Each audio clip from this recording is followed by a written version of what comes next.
अगर आप IIT JEE की प्रिपरेशन कर रहे हैं और साथ में स्कूल भी जा रहे हैं तो आप 90% ऑफ द टाइम सिर्फ कंफ्यूज रहते हैं और हमेशा एक डाउट में रहते हैं क्या स्कूल के साथ जेईई मैनेज हो सकता है।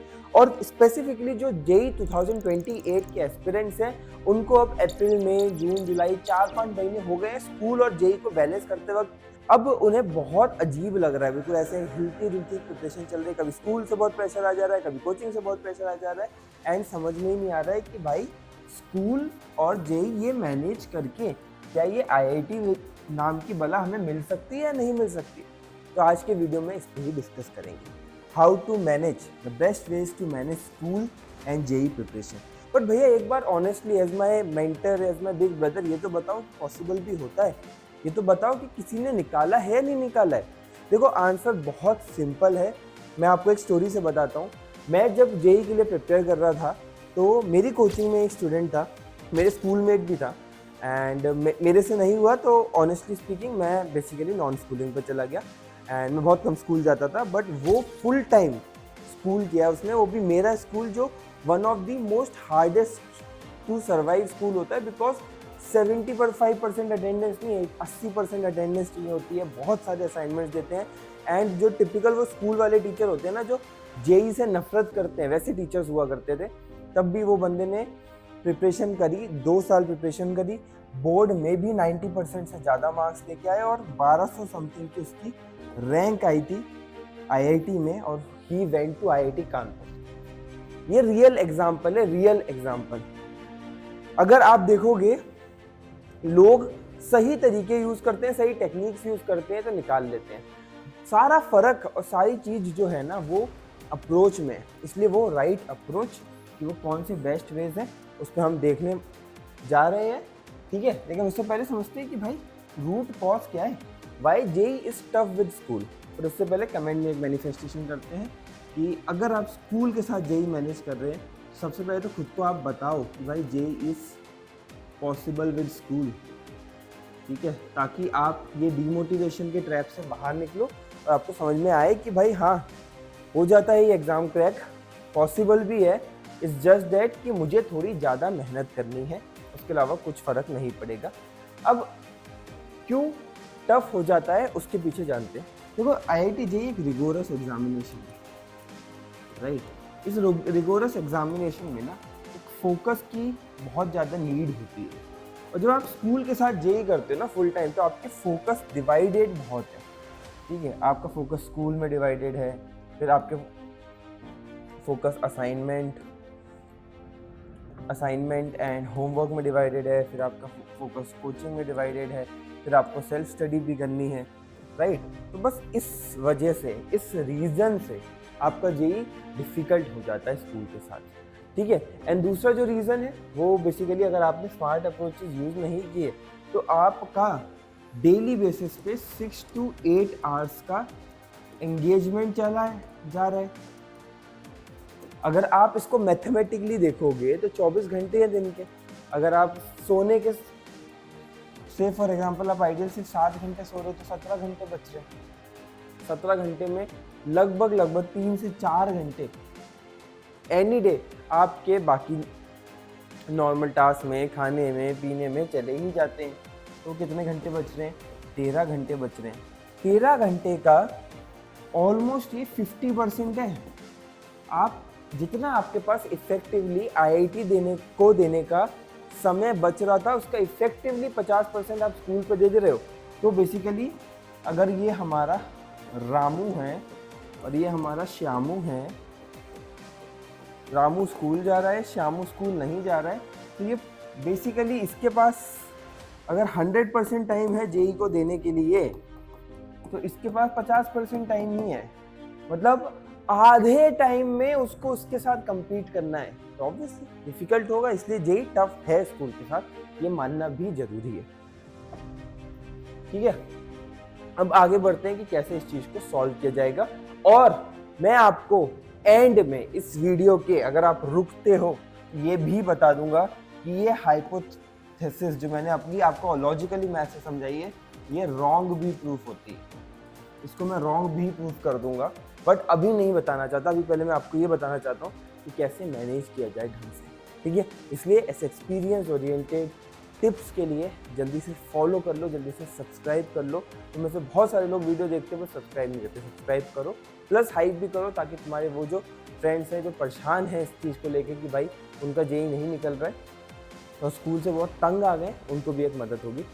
सबसे पहला जो आपका रामबाण इलाज है वो है एक डेली शेड्यूल बनाना।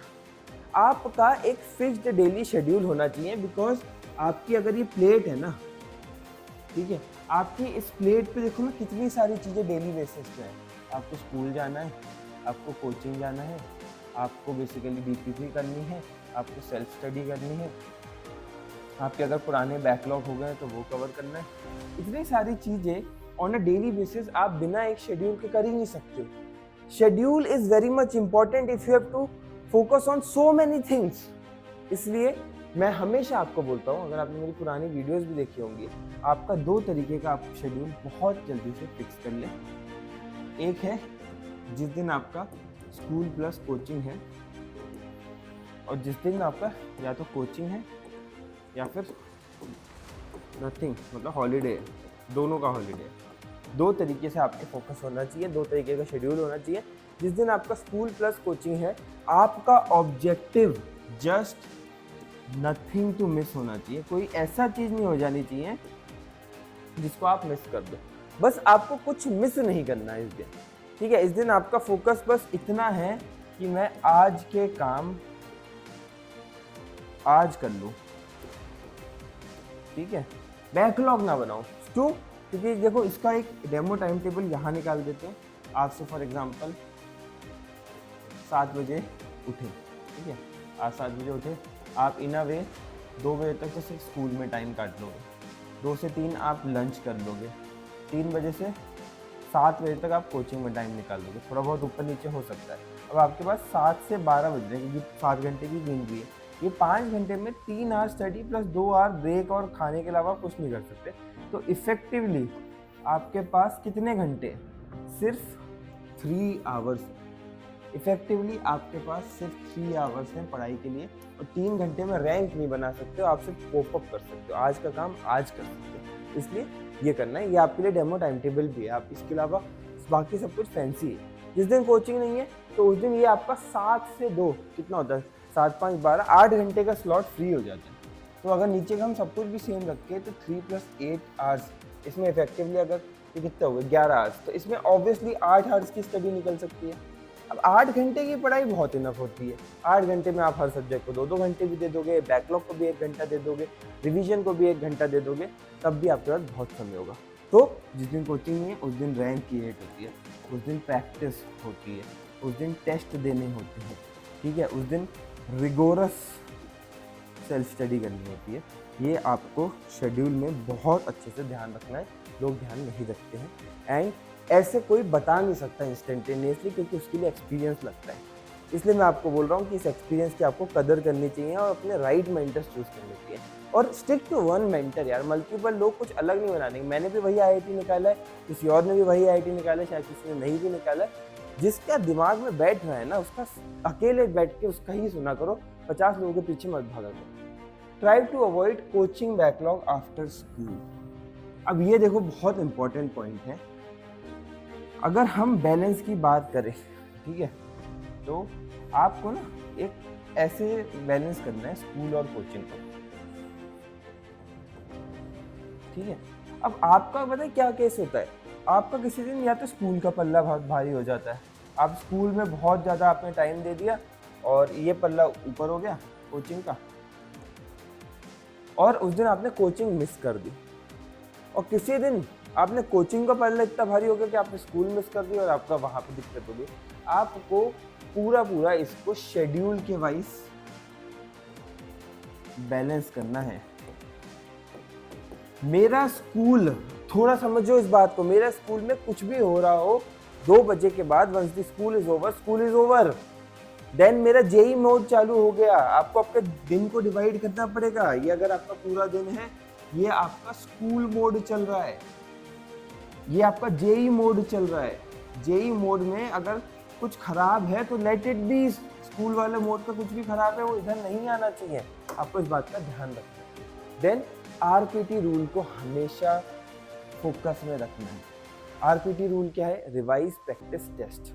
ये सिंपल रूल है, आप कहीं भी कभी भी फंसो, आपको बस फोकस ये करना है कि आपका कोई भी आपका सिलेबस है,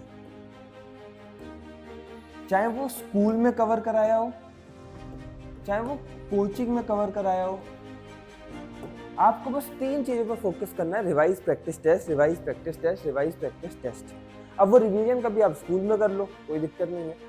आपके कोचिंग में वो चैप्टर पहले हो गया, स्कूल में बाद हुआ, कोई बात नहीं, स्कूल में आप रिवीजन आरपीटी का आर आप स्कूल में कवर कर लो, या आपने स्कूल में कवर कर लिया। प्रैक्टिस आपने बेसिकली डेली कर दी, संडे को कर ली, और हॉलीडे वाले दिन टेस्ट दे दिया। हर चैप्टर को मास्टर करने का सिंपल तरीका है RPT, revise practice test. And इस पे ही हमने बेसिकली हमारे प्लेटफॉर्म टेस्टोंगो पे बहुत फोकस किया।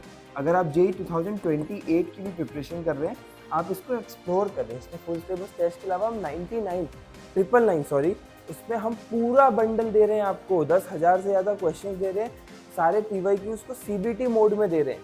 इतना सब कुछ दे रहे हैं ना कि ये आपके लिए एक प्रैक्टिस बड़ी है, प्रिपरेशन बड़ी है, जो आपको हमेशा हेल्प करेगा आपकी जेईई प्रिपरेशन में।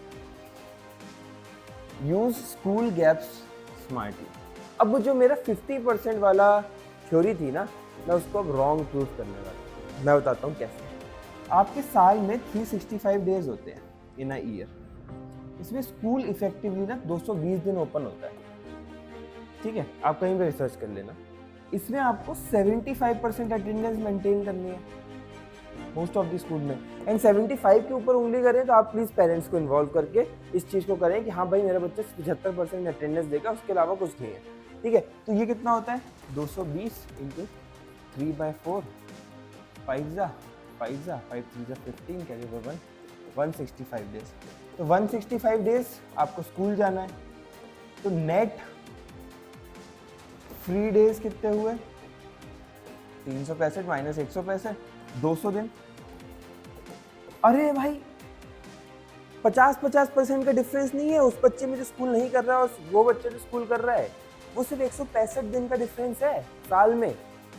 आपको ये समझना पड़ेगा, साल में लगभग 60% दिन तो तुम और वो बच्चा जो डमी कर रहा है या जो बच्चा स्कूल नहीं जा रहा बराबर ही तो हो। 200 दिन तो तुम्हें पूरे फ्री मिलते हैं ना। और ये जो बच्चा समझ लेता है ना, वो कॉम्पिटिटिव एज निकाल लेता है उस बच्चे में जो मन में ये बिठाया हुआ है कि मेरे पास तो समय बहुत ज़्यादा है क्योंकि मेरे पास स्कूल का प्रेशर नहीं है। आपको ये माइंडसेट समझ में रखना है।